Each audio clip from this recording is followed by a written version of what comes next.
हृदय में ऐसा लगा जैसे मानो किसी ने घूसा मार दिया हो। राजा दशरथ कहते हैं, हे प्रभु, जब जब मेरे वंश में कोई चंद्र आता है तब तब ये विश्वामित्र अवश्य आ जाता है। वशिष्ठ ने कहां से कहां मेरे बेटे का नाम रामचंद्र रख दिया है। देखो ये आ गया है विश्वामित्र, कहीं कुछ और अनहोनी ना हो जाए। राजा दशरथ तो डर रहे थे अपने मन में, लेकिन महाराज विश्वामित्र ने समझा कर कहा, मैं तुम्हारे बच्चों को पता है क्यों लेने आया हूँ। जवाब दिया, क्यों? समझा करके कहा, मैं यज्ञ करता हूँ, मेरा यज्ञ राक्षस पूरा नहीं होने देते, इसलिए तुम्हारे दोनों बच्चे जाएंगे, इनको हम पहरेदार बनाएंगे और अपना यज्ञ सफल बनाएंगे।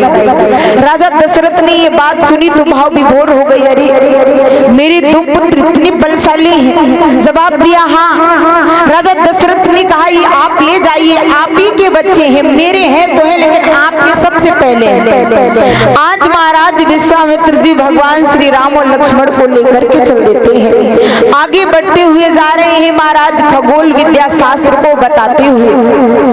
अब महाराज क्या हुआ, यज्ञ की तैयारी की है। विश्वामित्र जी ने यज्ञ की तैयारी करने के बाद में पहरेदार राम और लक्ष्मण को बनाया। बनाने के बाद में कहा, बेटा राक्षस बड़े मायावी होते हैं, तुम इन्हें नहीं जानते हो। अब महाराज देखा है, जैसे ही यज्ञ प्रारंभ हुआ, ओम स्वाहा स्वाहा का शब्द सुना।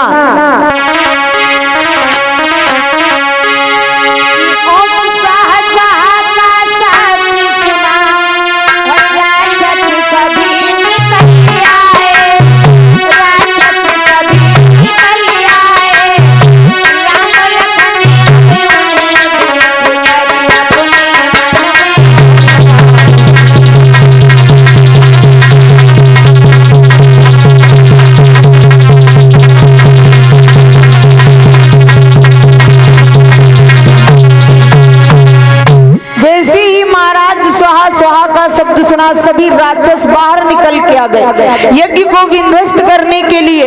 लेकिन देखा सबसे पहले महाराज ताड़ुका आ रही है। विश्वामित्र जी ने कहा, बेटा राम, ये ताड़ुका आ रही है, इसका वध कर दो। भगवान श्री राम ने कुबाड़ निकाला तरकस से और वो बाढ़ मारा, ताड़ुका का वध कर दिया। अब महाराज सुबाहु आ रहा है, वो है दुख। समझा कर कहा, बेटा इसका भी खात्मा कर दो। महाराज भगवान श्री राम ने एक ही बाढ़ में सुबाहु का वध कर दिया।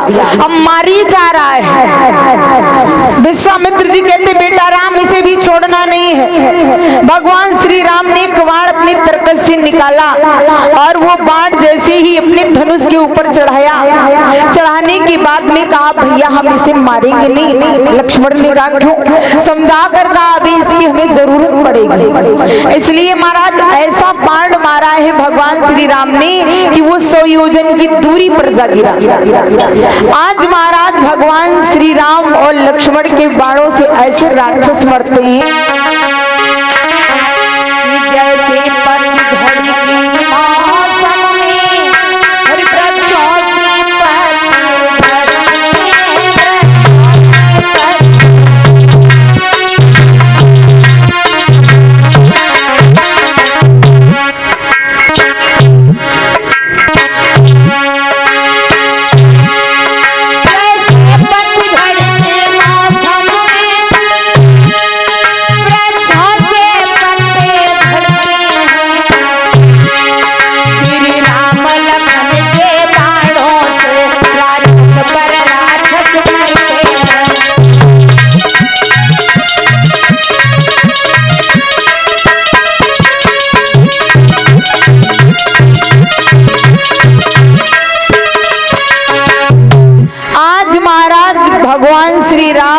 लक्ष्मण के बाणों से राक्षस मारे जा रहे हैं। यज्ञ पूरा हुआ, भगवान श्री राम ने हाथ जोड़कर विश्वामित्र जी से कहा, गुरुजी आपका यज्ञ सफल हुआ, अब आपकी अगर आज्ञा हो तो मैं अपने घर जा सकता हूँ। जवाब दिया, अभी एक यज्ञ और बाकी है। जवाब दिया, कौन सा?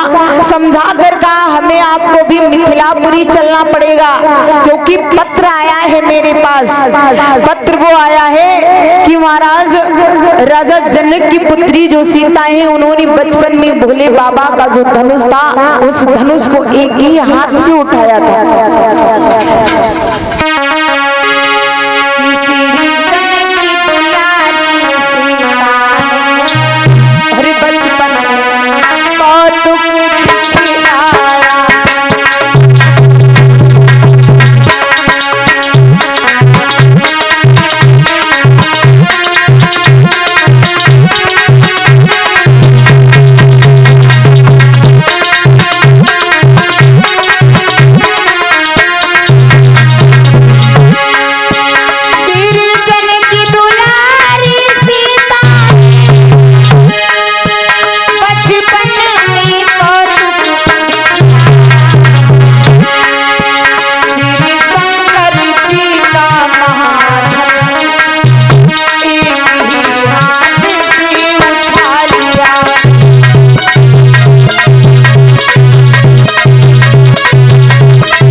पिता ने शंकर जी के महाधनुष को एक हाथ से उठा लिया तो महाराज उन्होंने प्रण कर लिया कि जो भी महावीर इस धनुष को तोड़ेगा वो ही मेरी बेटी सीता के साथ रिश्ता जोड़ेगा।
समझा करके कहा जो भी वीर योद्धा इस धनुष को तोड़कर रणभूमि में गिराएगा उसी के साथ में मैं अपनी बेटी सीता का स्वयंवर कर दूं। आज महाराज जैसे ही ये पत्र लिखा गया देश विदेश के राजाओं को भेजा गया, इधर विश्वामित्र जी के पास भी वो पत्र आया। समझा कर विश्वामित्र जी कहते बेटा तुम्हें अभी अपने घर नहीं जाना है, जवाब दिया। फिर समझा कर कहा मिथिलापुरी जाना है। आज महाराज तीनों लोग चल देते हैं। चलते चलते मुनि ने पाई है खबरिया, हरि लेके चले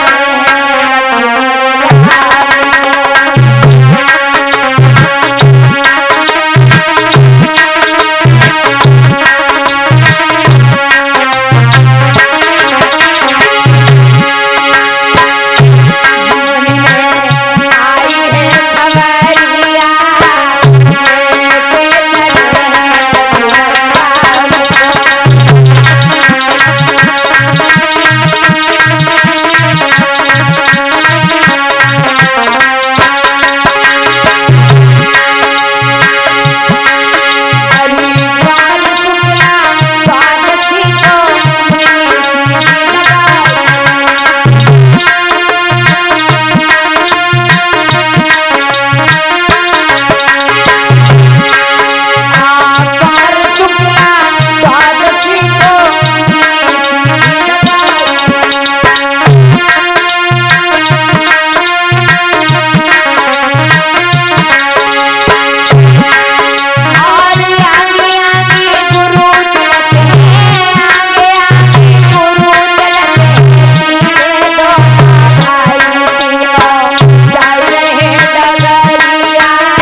आज महाराज चलते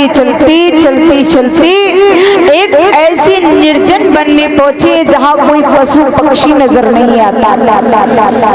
भगवान श्री राम ने विश्वामित्र जी से प्रश्न किया, गुरुजी एक बात बताओ, ये इतना बड़ा जंगल है लेकिन इसमें कोई पशु पक्षी नजर क्यों नहीं आता? जवाब दिया, बेटा तुम्हें नहीं पता है, यहाँ पर एक गौतम ऋषि नाम के बड़े ही संत रहते थे। उनकी पत्नी का नाम था अहिल्या। फिर क्या हुआ? समझा कर कहा, उनकी पत्नी के साथ में इंद्र ने छल किया, तभी इस जंगल में कोई पशु पक्षी नहीं रहते। जवाब दिया, मतलब सारा दृष्टांत समझाइए। अब महाराज विश्वामित्र जी सारा दृष्टांत भगवान श्री राम को समझाते हैं। प्रभु जानते तो सब कुछ है लेकिन फिर भी बताना जरूरी है। अब महाराज समझा कर कहते हैं, विश्वामित्र जी बेटा राम, एक बार ऐसा हुआ, गौतम ऋषि की पत्नी बड़ी सुंदर थी जिनका नाम था अहिल्या। अहिल्या को जैसे ही देवराज इंद्र ने देखा तो उसकी नियति डोल गई। वो दौड़कर महाराज चंद्रमा के पास में पहुंचा और चंद्रमा से सलाह करता हुआ कहता है कि मित्र क्या तुम हमारी सहायता करोगे? क्या है काम ये करना पड़ेगा आपको, क्या? मुर्गा बनना पड़ेगा। क्या कहा? हाँ मुर्गा? हाँ तो मुर्गी बन जाऊं तो? नहीं, मुर्गा बनना पड़ेगा। हाँ काम निकल जाएगा। देखो आप जब मुर्गा बनोगे ना, हाँ। मुर्गा बन करके आप गौतम ऋषि की कुटिया के पास में पहुंचकर आधी रात्रि के समय बांग लगा दोगे। लगा दूंगा। तो गौतम ऋषि ये समझेंगे कि सुबह हो गया है, अपने वस्त्रों को उठाएंगे और गंगा में स्नान करने के लिए चले जाएंगे और हम तब तक जाकर के उनके घर में चल कर आएंगे उन्हीं के रूप में।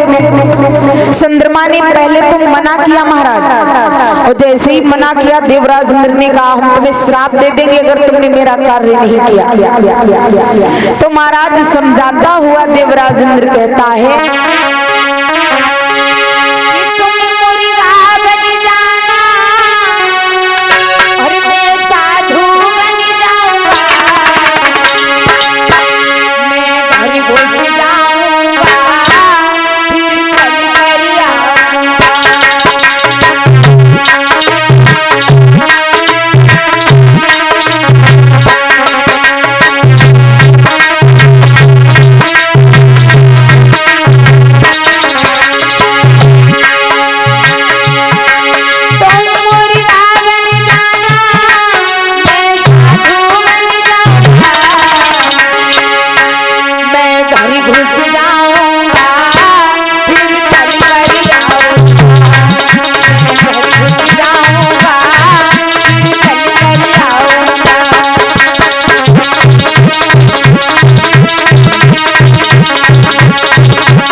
देवराज इंद्र ने कहा तो चंद्रमा ने हाई भर, ठीक है। अब जैसे ही महाराज अर्धरात्रि का समय हुआ, उसी समय चंद्रमा ने मुर्गा बनकर के जैसे ही बांग लगाई,